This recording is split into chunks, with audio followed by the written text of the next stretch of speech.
Bom, o tema do dia hoje não podia deixar de ser já o vazamento e a tentativa, né, de, finalmente, a CPI da Covid chegar às suas conclusões.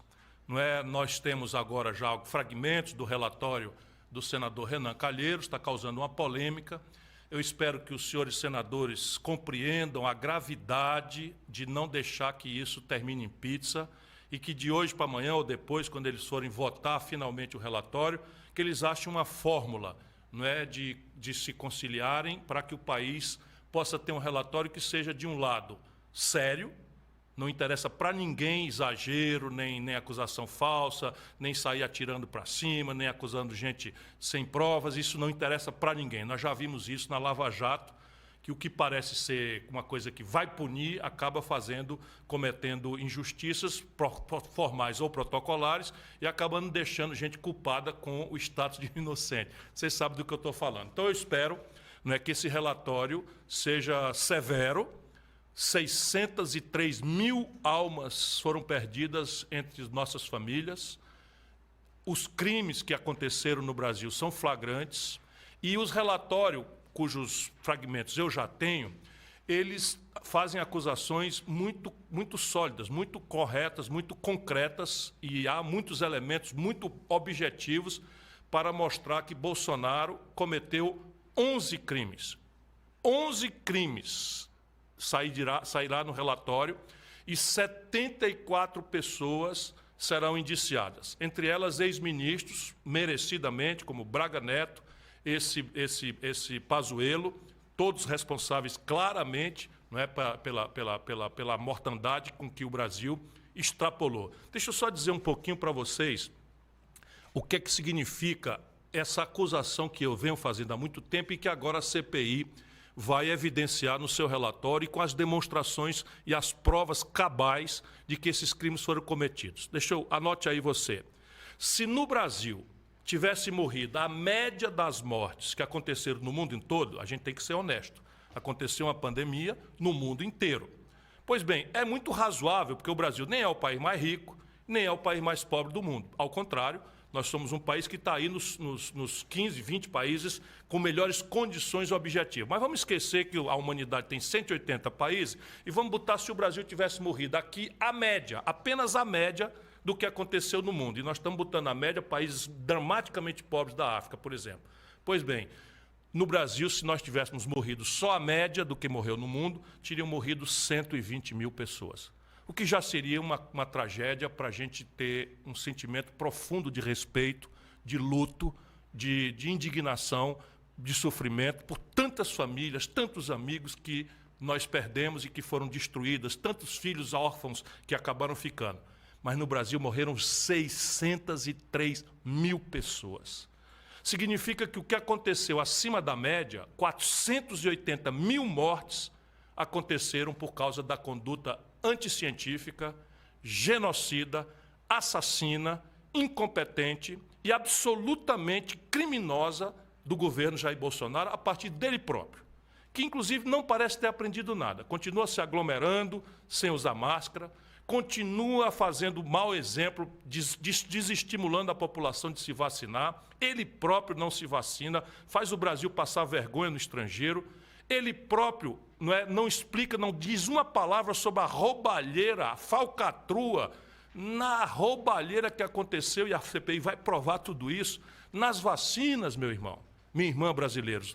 Não faltava mais nada nesse país de ladrões, de corruptos na classe dirigente atual, acharam de roubar na vacina. Pois bem, a CPI vai indiciar Onyx Lorenzoni,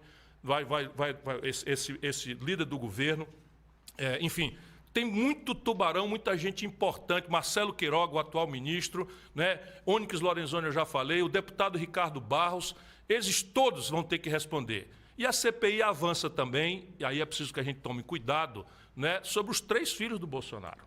O tal 01, o tal 02 e o tal 03. O que eu espero, portanto, é que essa CPI, esse relatório, né, daqui para amanhã ou depois, os senhores senadores compreendam a gravidade que seria acabar em pizza uma coisa desta grave proporção. Sabe quantas vezes na história do Brasil um presidente da República foi acusado de 11 crimes, cada qual o mais grave. Você já sabe, mas eu vou repetir. Nunca na história brasileira um presidente da República sofreu acusações tão graves, tão pesadas e tão generalizadas. 11 crimes. Eu vou ler aqui, porque é quase um capítulo do Código Penal todo, quais são vamos dizer, as figuras penais. Deixa eu ver se eu vejo aqui, que eu peguei os artigos, inclusive, né? Mas está lá, charlatanismo, que é uma pessoa que não tem qualificação de médico, ficar prescrevendo remédio, o Bolsonaro até hoje está fazendo isso. Prevaricação, que é um crime quando a autoridade é obrigada a tomar uma ação e não toma ação, e isso causa prejuízo, no caso, 600 mil mortes, eu rio para não chorar, com indignação. Genocídio de indígenas, talvez eu li hoje um editorial do Globo, não é? Talvez é preciso que a gente tenha cuidado para não dar ao Bolsonaro nenhum expediente, mas que ele por omissão, por coisa, deixou faltar vacina para as comunidades indígenas, todo mundo sabe. Eu acho que nisso ele comete um crime contra a humanidade, talvez não seja propriamente o genocídio. Os senadores saberão demonstrar isso, porque essas coisas todas, tecnicamente, têm definições e eu sou uma pessoa muito criteriosa. Homicídio por omissão, isso não tem a menor dúvida. Nenhuma dúvida há que muita gente morreu no Brasil por uma ação ou omissão do Bolsonaro e dessas diversas autoridades. Incitação ao crime, ou seja, você estimular que as pessoas, não é, descumpram as regras sanitárias de proteção à vida, emprego irregular de verbas públicas e crime contra a humanidade. Para mim, este é de todos o mais grave. Mas há também o crime de responsabilidade, que é o Bolsonaro, né? E por isso nós precisamos ter clareza de que esta CPI, não é, tem que achar o caminho, nesses 2 dias que faltam, para amadurecer. Mas, a partir daí, todos nós, brasileiros, que somos civicamente sadios, não interessa a ideologia, todos os partidos políticos sérios, todos os movimentos estudantis, todos os movimentos sindicais, as organizações não governamentais e todas as entidades empresariais e dos trabalhadores, temos que, por uma voz só, nos manifestar claramente. Não à pizza. Exigimos que as providências que sejam recomendadas pela CPI, que, volto a dizer, tem que achar o caminho nesses 2 dias de fazer um relatório sério, não é, com provas substantivas, sem adjetivos, sem exagero, sem barulho, porque o que a autoridade precisa fazer é ser severa. E severidade exige equilíbrio, ponderação, para que todos nós, os brasileiros de boa-fé, tenhamos apuradas as responsabilidades graves que Jair Bolsonaro, como um assassino em massa, merece e tem que pagar no nosso país. Quem defende, enfim, que é melhor deixar o país sangrando, com Bolsonaro aí, né, até o fim, na verdade, esquece que este tipo de conveniência eleitoreira acaba produzindo coisas muito graves. O Bolsonaro pode produzir ainda muitos e gravíssimos estragos para além do que já causou no Brasil. Ainda essa semana nós vimos o Bolsonaro dizendo assim de supetão, sem nenhuma reflexão, nenhum equilíbrio, da vontade que tem de privatizar a Petrobras. O mais importante patrimônio do povo brasileiro, que diz da vida ou da morte, do preço do gás, do preço do diesel dos nossos caminhoneiros, do preço do diesel dos ônibus que transportam o nosso povo, que tem pressão generalizada de aumento de tarifa, do preço da gasolina de todo mundo e que acaba entrando no frete, e ele está falando em privatizar. Portanto, quem não tiver compromisso com o Brasil, faça de conta que é melhor deixar o Bolsonaro sangrando. Quem está sangrando não é o Bolsonaro.